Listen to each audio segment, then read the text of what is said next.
please rise for the pledge to the flag.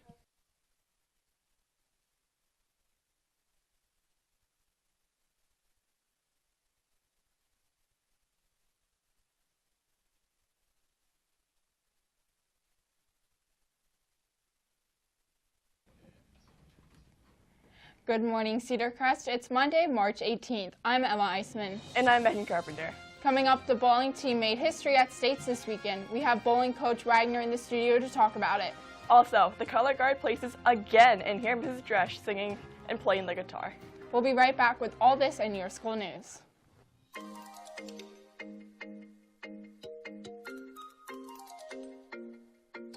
In class news, seniors' prom tickets will be sold starting March 25th. Tickets will cost $60 for CCHS seniors and $70 for non-CCHS students or underclassmen. Dues must be paid in order to purchase tickets. The final Pennsylvania Math League contest of the year will be held in the cafeteria during period 3 tomorrow. Mr. Thomas will see you there.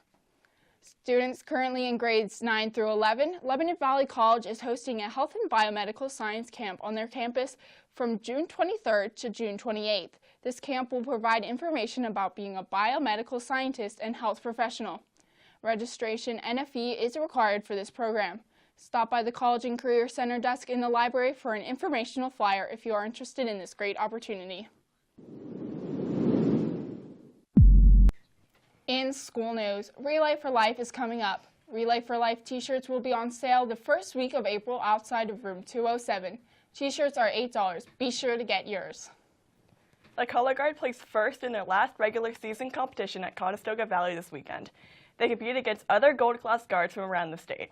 The color guard will be competing in the state championships on March 30th at Chambersburg High School.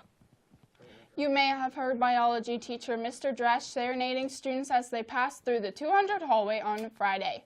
Broadcast 3 correspondent John Wolf caught up with him to find out why. Well, you only need the light when you're running low.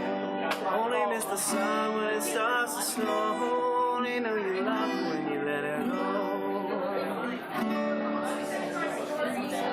I usually do a Fun Fact Friday for my kids. They're used to it now, they expect it. So I decided to do like a Feel Good Friday today instead of a fun fact. Not that I'm short on fun facts, but just to change it up. It was warm weather, so play a little music and spread some cheer, I guess. With the warm weather, it's kind of the end of winter, and I don't know. A couple kids were nagging me too.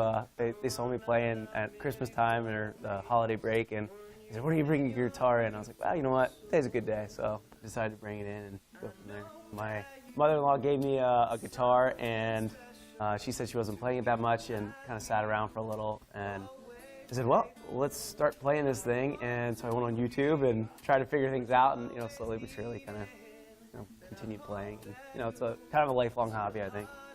I don't know. I'd say if you ever have given thought to anything that you haven't tried before, for me, I haven't really messed around in the music realm of things in my life. More like sports and things like that, which is I'm still into.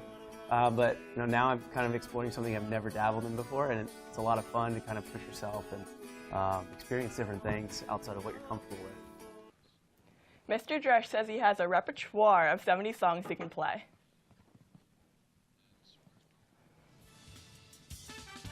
In sports news, the bowling team made some noise this weekend at states. Paige Boyd and Colby Bennett earned girls and boys singles state titles on Friday. Bennett successfully defended the title from last year.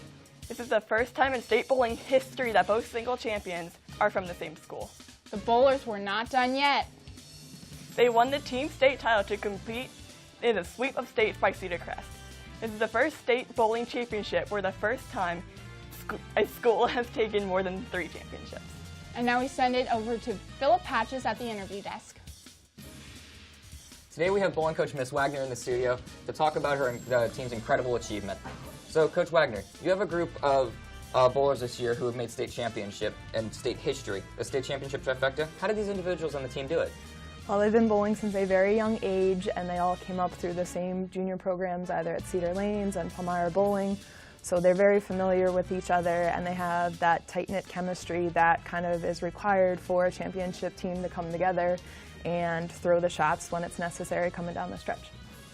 And we understand that the team had struggled a bit during the qualifying rounds and were a bit down. How did they rebound for that to get to the finals? Right, they started out great with 3 games, and then the next 6 games, I mean, they thought they were struggling. Honestly, they really weren't doing that bad.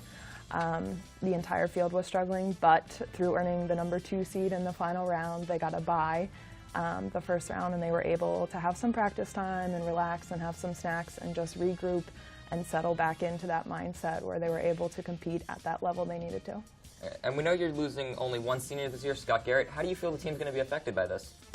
We're pretty lucky to have some talented underclassmen coming up to fill those shoes, so I feel very confident in their ability to come back to the state tournament and possibly be able to defend that state title next year. All right.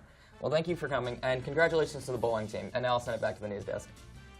Thanks, Philip. Some bowlers earned individual recognition for their scores during the qualifying portion of the team event.